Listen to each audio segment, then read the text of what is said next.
Hey amigos, qué gusto saludarles donde sea que nos estés viendo ahora mismo, incluso si estás viendo esto ahora en vivo o después de que ya transcurrió esta transmisión que estamos aquí realizando desde las instalaciones de las oficinas de nuestro campus en Saltillo. Es un placer para nosotros llegar a ti donde sea que estés. Un saludo a cada persona que forma parte de nuestro campus en la Ciudad de México, cada persona que forma parte de nuestro campus en Monterrey y también aquí en Saltillo, y también a nuestros amigos de Chile, allá en la Iglesia Vertical. Un fuerte abrazo hasta el sur de nuestro continente. Es un placer para nosotros, insisto, llegar a ustedes. Y como decía Johnny y Pris hace un momento, queremos animarte a compartir este mensaje con alguien más, porque creemos que especialmente esta serie, siempre lo hacemos con eso en mente, pero especialmente esta serie es extraordinariamente relevante para compartir con otros. Así que hazlo ahora mismo, etiqueta a alguien y hagamos de esta información viral para que otros puedan verse beneficiados con la verdad o las verdades bíblicas que compartimos, pero de una forma muy práctica. Hoy es la tercera parte de una serie de mensajes que hemos llamado Mente Maestra, como veías ahí en el intro y ahí en esa pantalla que está detrás de mí. Y es emocionante para mí compartir un tema que es una pasión personal. Y déjame comenzar diciendo lo siguiente, déjame comenzar ese mensaje de la siguiente manera. La mente, tu mente, mi mente, la mente tiene poder, tiene el poder de transformarnos en términos de nuestros comportamientos, la forma en la que interpretamos el mundo y en general incluso de nuestro desempeño y la manera en que nos relacionamos con otros. Te voy a poner un ejemplo. Esta semana, mientras mis hijos estaban ahí en su rutina escolar en línea, en casa, están haciendo escuela virtual, mi hijo Andrés, que está en sexto de primaria, estaba dentro de su salón virtual en esas reuniones Zoom que ahora son tan utilizadas, y me di cuenta que habían invitado a una persona a compartir un poco de su experiencia. Era un triatleta de aquí de nuestra ciudad, y en medio de su plática, motivando a los chavos precisamente hablando de este tema de la mente, él hablaba de dos personajes de la historia del atletismo mundial que hicieron, de verdad, marcaron un antes y un después. Y me refiero al primero de ellos, a este hombre que está aquí, es Roger Bannister, un inglés que rompió ese número que ves ahí abajo de 53 minutos con 59 segundos y 4 décimas. Fue su marca, y de hecho es una fotografía original del momento en que cruzó la meta, y rompió una marca que hasta ese momento se consideraba imbatible, imposible de lograr. ¿Cuál marca? Era bajar, hacer una milla, 1.6 kilómetros, correr una milla en menos de 4 minutos. 41 años desde que se empezaron a tomar tiempos formalmente, es decir, oficiales, en esa distancia. Tomó 41 años, 41 años en que se rompiera la barrera de los 4 minutos. Fue increíble. Los médicos, la comunidad médica entonces decía, es imposible físicamente hablando, y quien lo intente pondrá en riesgo su salud. Pero apenas 21 días después, otro hombre, en este caso un australiano llamado John Landy, batió a Bannister por un segundo, y eso dio pie a una ventana ahora de posibilidad, porque entonces concluyeron, claro que sí es posible, la limitación estaba en nuestra mente. Desde entonces, desde 1954, cientos, decenas, miles de corredores profesionales y amateurs han corrido la misma distancia, 1.6 kilómetros, una milla, en menos de 4 minutos. La marca actual está 17 segundos abajo de 4 minutos y la posee este marroquí llamado Hicham El Gorrouj. No sé si pronuncié bien ese nombre, pero él tiene la marca actual en 1999. La cosa es, por eso es que esta serie y este tema es tan relevante, porque realmente tú y yo lo vemos a diario. La mente, nuestros patrones de pensamiento, la forma en la que nos comportamos está determinada por nuestros patrones de pensamiento. Incluso nuestras respuestas emocionales, la forma en que vemos al mundo, nos relacionamos con otros, la forma en que nos vemos a nosotros mismos, la manera en que vemos a Dios y por lo tanto interactuamos con nuestra propia fe. Y lo que hemos hecho en esta serie es precisamente tomar algo o algunos fragmentos que un hombre conocido como el apóstol Pablo, autor de buena parte del Nuevo Testamento, escribió respecto a este tema del poder de nuestros pensamientos y el impacto que tienen en nuestra propia vida, a la luz de nuestra relación con Dios, pero con un impacto en nuestra vida cotidiana. Hemos dicho en la serie básicamente esto, más allá de que sean exactamente estas palabras. Dijimos, lo que viene a tu mente sale a tu vida. Eventualmente nuestros comportamientos son el resultado de nuestros pensamientos. Lo que viene a mi mente se detona y traduce en comportamientos. No se puede vivir una vida positiva con una mente negativa. Eso no es posible. No puedo secretamente pensar un montón de cosas negativas y comportarme de manera positiva. Eventualmente eso va a hacer match. Y finalmente dijimos que tú y yo debemos controlar lo que pensamos para controlar, por lo tanto, lo que hacemos. Y el pasaje del apóstol Pablo que hemos utilizado hasta este momento varias veces a lo largo de la serie tiene todo que ver precisamente con nuestros patrones de pensamiento. Esto es lo que Pablo escribió en una de sus cartas a una iglesia que quedaba en una ciudad griega llamada Corinto, y es el capítulo 10 de ese texto. No luchamos, decía Pablo, como lo hacen los humanos. No luchamos como lo hace la mayoría de la gente, pues. No luchamos. No está diciendo Pablo que luchamos como extraterrestres, pero como lo hace la mayoría de la gente. Usamos las armas poderosas de Dios, y eso es una gran noticia para ti y para mí, independientemente del cual sea el punto en donde te encuentres en tu jornada espiritual. Dios quiere darte, proveerte a ti y a mí herramientas para esta batalla en nuestra mente. No las del mundo, sino armas poderosas en Dios. ¿Para qué? Para derribar las fortalezas del razonamiento humano, porque eso es lo que Pablo usó como ilustración y me parece súper poderoso. Es que tú y yo parece que eventualmente desarrollamos sin darnos cuenta fortalezas. Son patrones de pensamiento tan fuertes que todo lo que experimentamos y vivimos se filtra a través de ellos. Y terminó diciendo lo siguiente: y para destruir argumentos falsos. ¿Por qué? Porque tú y yo tenemos una tendencia, y la tendencia es creernos mentiras de nosotros, de otros, de las circunstancias, de Dios. Y entonces culmina Pablo diciendo, llevamos cautivo todo pensamiento para que se someta a Cristo. En otras palabras, nosotros no tenemos por qué ser los prisioneros de nuestras mentiras. Son los patrones de pensamiento equivocado, los pensamientos erróneos, los que deberían estar sujetos, someterse pues a la verdad que Dios nos ha entregado. Y claro que el cerebro sigue en muchos sentidos siendo un misterio, pero hoy se saben muchas más cosas acerca del funcionamiento del cerebro que en el pasado.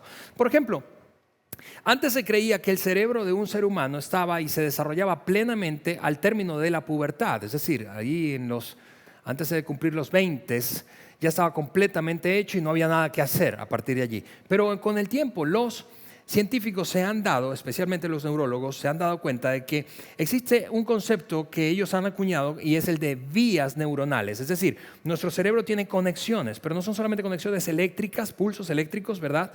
Sino como especies de túneles y cauces a través de los cuales recorren y se recorren nuestros pensamientos. Ocurre algo y por allí se filtra, ocurre algo y por allí se filtra. La buena noticia de eso es que podemos cambiar esos patrones de pensamiento, podemos cambiar esas vías neuronales para pensar de manera distinta. Claro que eso también podría ser una mala noticia. ¿Por qué? Porque aquellos que han abrazado un patrón, una serie de patrones de pensamiento equivocados, erróneos, falsas creencias, mentiras, pues están tan acostumbrados que terminan siendo víctimas de esos patrones de pensamientos. Y lo que quiero hacer hoy es abordar precisamente un concepto de la psicología cognitiva y sacarle punta a la luz de estas enseñanzas de Pablo y aterrizarlo de una manera muy práctica para ti, como una fórmula, voy a decirlo de esa manera, para operar diariamente. Y es una tarea que todos podemos hacer juntos, en la que todos nos podemos embarcar, independientemente de cuál etapa de vida te encuentres, en dónde vivas, cuál sea tu cultura, cuál haya sido tu experiencia previa, tu infancia temprana, etcétera, etcétera, etcétera. Tú y yo podemos poner en práctica estas herramientas. Así que el principio del que quiero hablarte, el concepto, es uno llamado sesgo cognitivo. Sesgo cognitivo, o vamos a llamarlo para efectos de nuestra conversación de hoy, marco mental, nuestro marco mental. El sesgo cognitivo básicamente se traduce en lo siguiente: es que todos nosotros, eso es lo que dice la psicología cognitiva, tenemos como naturalmente errores de razonamiento, errores en nuestro razonamiento. Es decir, razonamos de una manera equivocada y terminamos comportándonos de acuerdo a ese razonamiento equivocado. Es como, yo tengo aquí una ilustración, es como si yo me pusiera estos lentes, así, además de ridículos, ¿verdad? Y te dijera luego, todo el mundo se ve azul, estás hoy un poco como azulado, tu color no se ve normal, además de azulado, distorsionado. Y entonces dijera, refiriéndome a lo que veo como si fuera la realidad, y tú me dirías algo como, no, Alejandro, lo que pasa es que tú tienes un marco a través del cual estás filtrando todo lo que ves y de esa manera lo estás interpretando y por lo tanto comportándote. Es exactamente lo que ocurre y es el concepto de sesgo cognitivo o marcos mentales. Un marco mental, entonces, revela que una persona y dos personas pueden vivir la misma situación exactamente y a pesar de eso responder de manera distinta. Dicho de otra manera, no son los hechos los que son diferentes, es el filtro, es el marco que tú y yo tenemos, es el marco que has aprendido por el que has aprendido a filtrar tus pensamientos y al punto de que se han convertido, como decía Pablo, en fortalezas. Piénsalo así, te doy otro par de ejemplos. Tu jefe, imagina que tu jefe, si trabajas bajo una relación de dependencia, entonces piensa que tu jefe decide darle feedback, retroalimentación a dos empleados, los subordinados, colaboradores suyos. Les dice exactamente lo mismo, buen tono, el mismo abordaje, ¿sí? Pero uno de ellos lo hacen en momentos distintos. Uno de ellos sale de allí agradecido por la conversación. ¿Por qué? Porque lo ha ayudado a ver algo que no estaba viendo y por lo tanto se dispone y compromete a mantenerse creciendo. El otro, en cambio, sale molesto diciendo, ese jefe tiene algo contra mí. Y así le da rienda suelta a esa cantidad de pensamientos, ¿sí? Vías neuronales, sesgo cognitivo, marco mental y todo lo filtra a partir de allí. ¿Qué es lo que hizo la diferencia? No es el hecho, no son los hechos, fue el filtro, fue su marco mental, fue su marco. Yo quiero que hoy profundicemos precisamente en ese concepto de marco mental. ¿Por qué? Porque incluso llega a afectar nuestra relación con Dios. Vamos, piénsalo conmigo por un momento. Si tú fuiste de las personas que creció con un padre terrenal, amoroso, cercano, sensible, sí, firme cuando debía hacerse para disciplinarte, pero cerca de ti, conociéndote muy de cerca. Muy probablemente hoy que tienes o pretendes tener una relación con tu Padre Celestial, interpretas que Dios es un Dios cercano y que se preocupa por los detalles de tu vida. Si en cambio creciste con un padre distante, frío, bien sea porque no estuvo físicamente o porque estuvo ausente emocionalmente, rígido, exigente, ¿verdad? Entonces, quizá hoy luchas con la idea de un Dios ausente, un Dios que no se preocupa por ti, ni mucho menos por tus asuntos. ¿Por qué? Porque tendría cosas más importantes por las cuales preocuparse. El punto es, el marco mental que desarrollamos afecta la manera en que vemos al mundo, nos relacionamos con otros y con nosotros mismos y finalmente cómo respondemos ante lo que pasa, sea cual sea la circunstancia. Lo que quiero hacer hoy es aterrizar ese concepto en una herramienta práctica, ¿sí? De 3 pasos que te voy a dar al final de este mensaje. Pero con el tiempo que me queda, déjame profundizar un poco en el concepto de marco mental. Voy a planteártelo de esta manera. Tú y yo tenemos el reto cotidiano de reenmarcar o reencuadrar nuestra perspectiva. Reenmarcar o reencuadrar nuestra perspectiva. Eso significa crear una forma diferente de ver o mirar algo, cambiándole su significado. Y lo ilustraré así. Imagina un niño que se dice a sí mismo, soy el mejor bateador del mundo. Tiene un bat de béisbol y una pelota de béis en su mano. Dice, soy el mejor bateador del mundo, no hay nadie como yo, nadie batea tan bien como yo. Y entonces se propone demostrarlo. Lanza la pelota y abanica haciendo un swing y no le pega la pelota. Strike 1. Y dice, no pasa nada. Todavía tengo 2 oportunidades más. Y muchos bateadores buenos no batean a la primera. Lanza otra vez la pelota y vuelve a abanicar y dice strike 2. Hay mucha gente todavía, mucho bateador que yo conozco que no batea a la segunda. Me queda una oportunidad. Lanza la pelota y vuelve a abanicar y entonces dice, no puede ser, he descubierto algo increíble. No solamente soy el mejor bateador, sino también el mejor lanzador, el mejor pitcher, porque acabo de ponchar al mejor bateador del mundo. Y tú puedes pensar, ¿es ridículo eso? Sí, pero tú y yo entendemos el concepto de darle un significado distinto al mismo hecho. y así actuar, procesarlo y actuar de manera diferente. Otros nombres que se le da a esto de reenmarcar o reencuadrar al sesgo cognitivo es acentuación perceptiva, reestructuración cognitiva o, como lo llamamos en esta serie, pensar diferente. Pensar diferente, pensar diferente. Sí, vamos, tú y yo sabemos poner, por ejemplo, acentuación perceptiva en algunas cosas. Y hemos vivido todos los que somos padres esta experiencia. En ocasiones vemos a nuestros hijos desempeñarse de una u otra manera, hacer algo, bien sea desde niños muy pequeños, una maroma, y pensamos, nadie puede hacerlo tan bien como mi hijo. Tú y yo sabemos lo que es la acentuación perceptiva, te repito. Y lo que quiero para ilustrar a lo largo del resto del mensaje hacer es ponerte una imagen. Aquí tengo en mi mano un cuadro, o más bien un marco de cuadro, hablando de reenmarcar. Porque si yo te preguntara, ¿cómo será tu día de mañana? ¿Cómo será tu día de mañana? Tú puedes responderme, no lo sé, Alejandro, porque no sé cómo va a ser, qué va a pasar. Sin embargo, tú y yo, y es lo que vamos a demostrar hoy, podemos escoger si va a ser un día lleno de luz, expectativa positiva, Dios va a hacer algo extraordinario, va a bendecirme, voy a ver a Dios obrar a mi favor, otros me van a ayudar, voy a sacar provecho y ventaja de ese día y las oportunidades que me da. O puedes responder, no, seguro va a ser terrible, porque si fue como la semana pasada, no, la semana próxima pinta pero peor. Terminamos la semana pasada en el negocio pues con reclamos de clientes, el jefe peleándose conmigo, etcétera, etcétera, etcétera. Por lo tanto va a ser patético. El punto es, ¿cómo será tu día mañana? Pues la respuesta realmente es depende de tu marco. Si lo pones con el enfoque en lo positivo o te enfocas en aquello que es perjudicial y terrible. El punto es, hablando de este concepto de encuadre o de enmarcar nuestros pensamientos o de reenmarcarlos, que el apóstol Pablo increíblemente hace 2000 años básicamente ya hablaba de lo que hoy es ampliamente conocido como en la psicología cognitiva, este concepto de reenmarcar. Yo lo diría de esta manera, Pablo era como el rey del encuadre.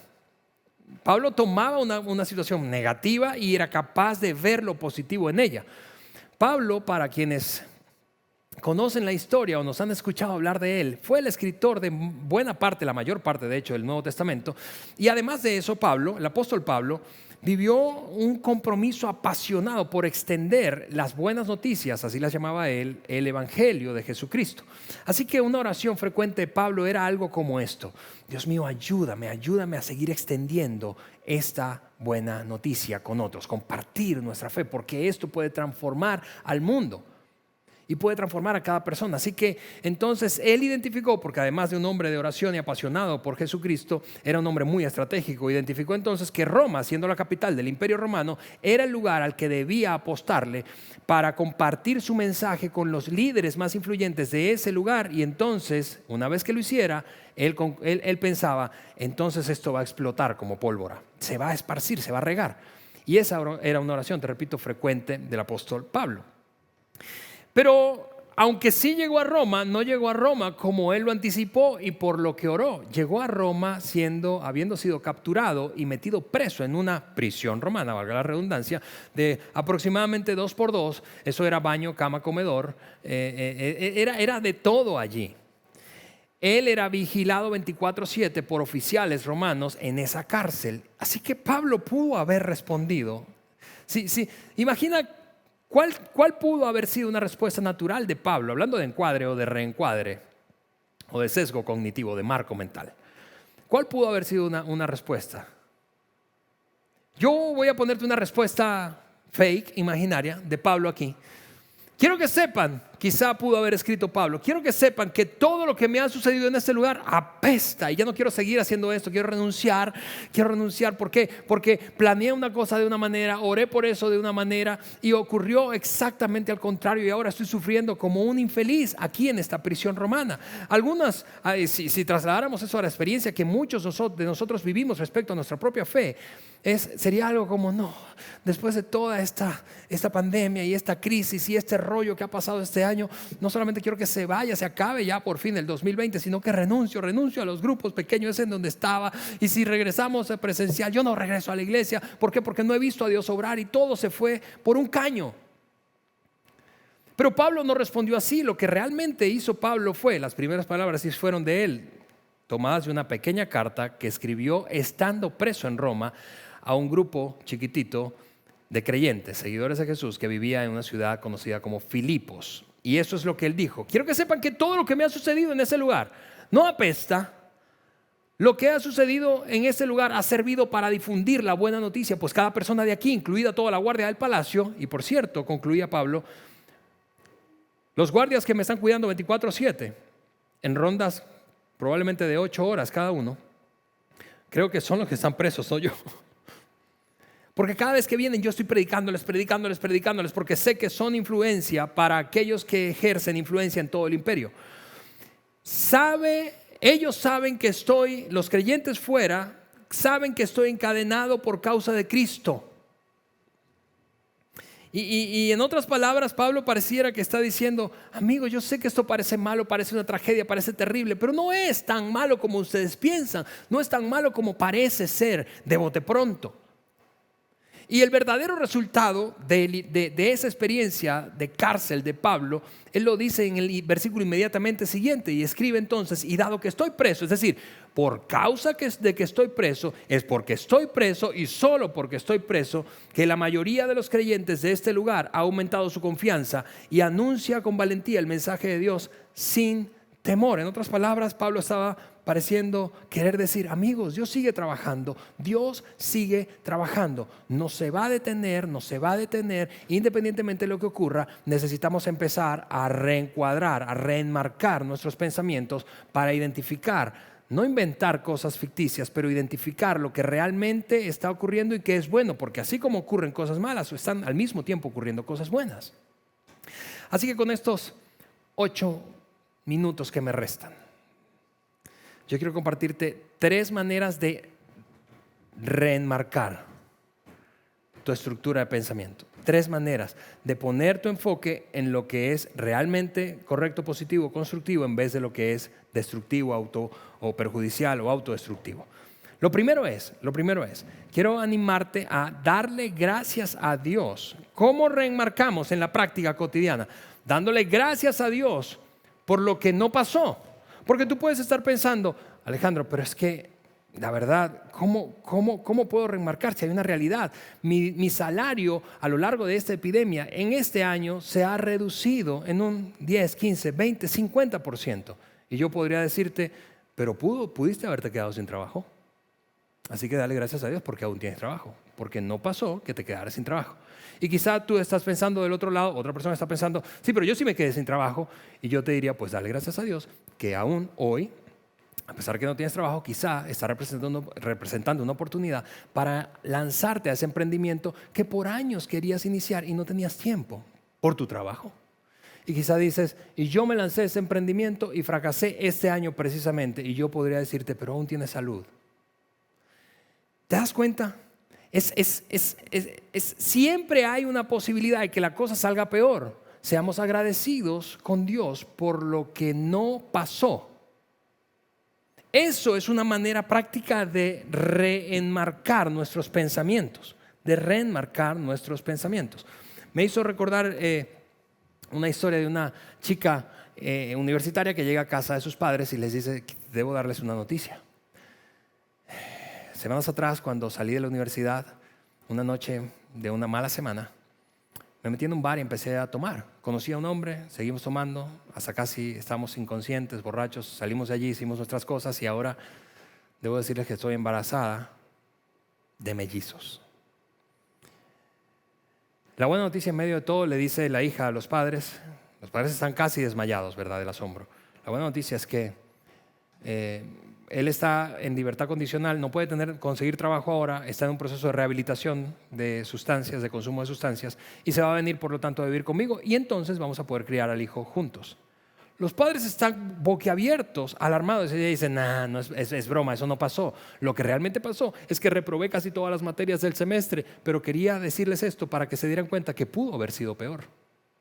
El punto es que aunque parezca medio ridículo y gracioso, siempre puede ocurrir algo peor de lo que te está pasando.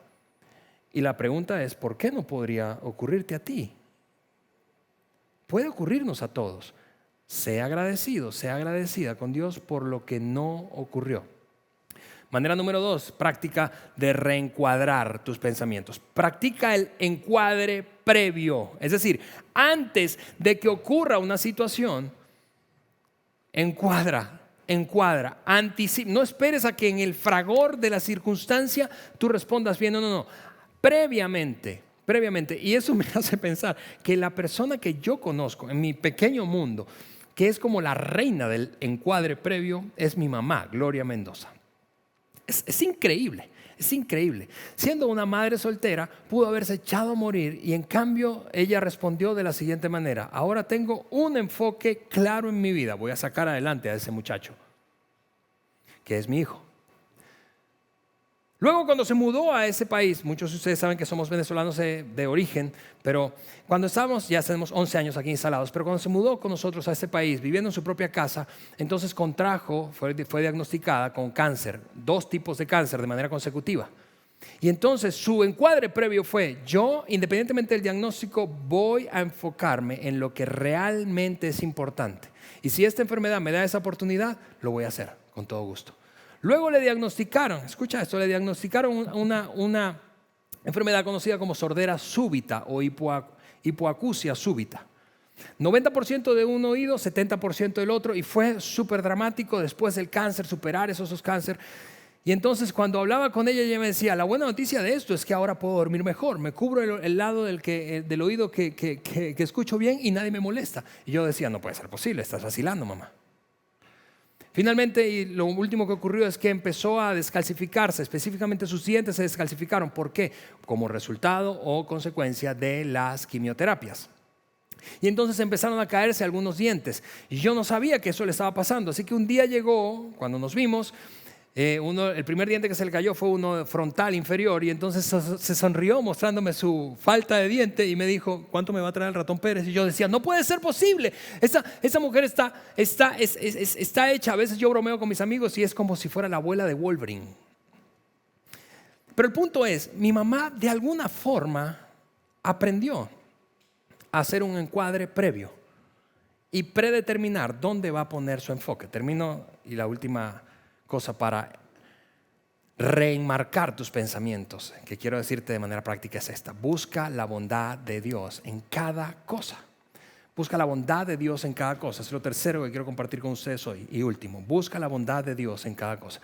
No solamente dale gracias a Dios por lo que no ocurrió, no solamente practica el encuadre previo, predetermina cómo vas a reaccionar, sino que busques la bondad de Dios en cada cosa. ¿Por qué? Porque tu actitud va a cambiar todo.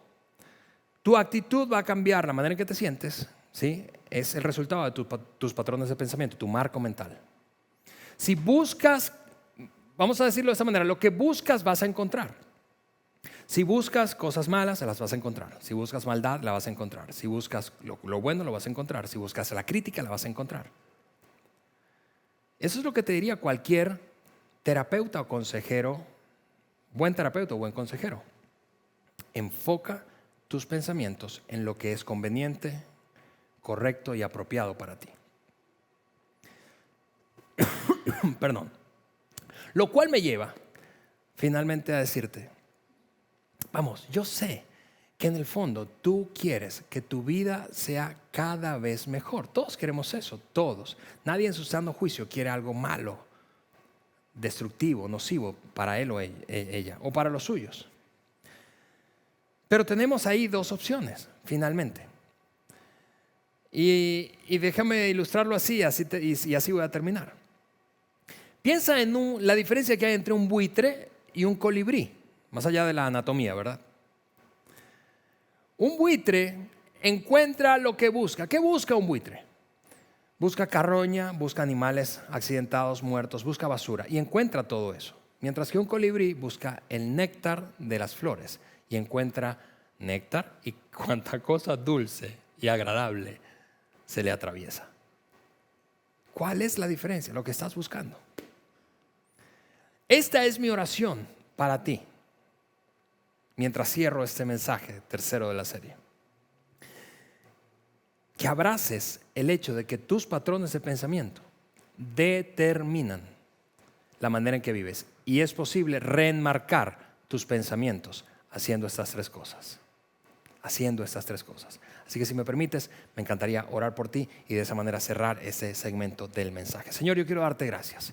Gracias porque es increíble, Señor, que 2000 años básicamente atrás un hombre ya hablara con tanta claridad acerca del impacto que tienen nuestros pensamientos y nuestros patrones de pensamiento en nuestros comportamientos, respuestas emocionales y la manera en general en que vemos e interactuamos con el mundo.